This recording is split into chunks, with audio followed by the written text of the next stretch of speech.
ഉമ്മയെപ്പോലെ നമ്മളെ സ്നേഹിക്കുന്ന വേറൊരാളും കൂടി ഉണ്ട്. അത് നമ്മളെ ഉപ്പയാണ്. ഉപ്പാന്റെ മുഖം മനസ്സിലേക്ക് കൊണ്ടുപോകും.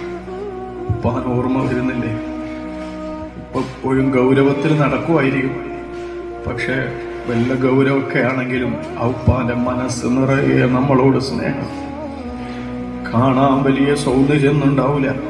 കാരണം നിങ്ങൾക്ക് വേണ്ടി ജീവിച്ചപ്പോ, നിങ്ങൾക്ക് വേണ്ടി വെയില് കൊണ്ടപ്പോ ഉപ്പാന്റെ സൗന്ദര്യവും ഉപ്പാന്റെ ആരോഗ്യമൊക്കെ പോയിട്ടുണ്ട്. പക്ഷെ അതുകൊണ്ട് തന്നെ ചെറിയ പ്രായത്തിൽ സ്കൂളിൽ മദ്രസയൊക്കെ പോകുമ്പോൾ ഇതെന്റെ ഉപ്പയാണെന്ന് ചങ്ങായിമാരോട് പറയാനൊരു മടിയലുണ്ടായിരുന്നു. എന്ത് മടിയുണ്ടായിട്ടെന്താ കാര്യം? ആ ഉപ്പ ക്ഷീണിച്ചു പോയത് നമുക്ക് വേണ്ടിയാണ്. ആ ഉപ്പ മെലിഞ്ഞു പോയത് നമുക്ക് വേണ്ടിയാണ്. ആ ഉപ്പ രോഗിയായി പോയത് നമ്മളെ പോറ്റുന്ന തിരക്കിനിടയിൽ ആരോഗ്യം ശ്രദ്ധിക്കാൻ ഉപ്പാക്ക് സമയം കിട്ടിയിട്ടില്ല. പാവാണ്.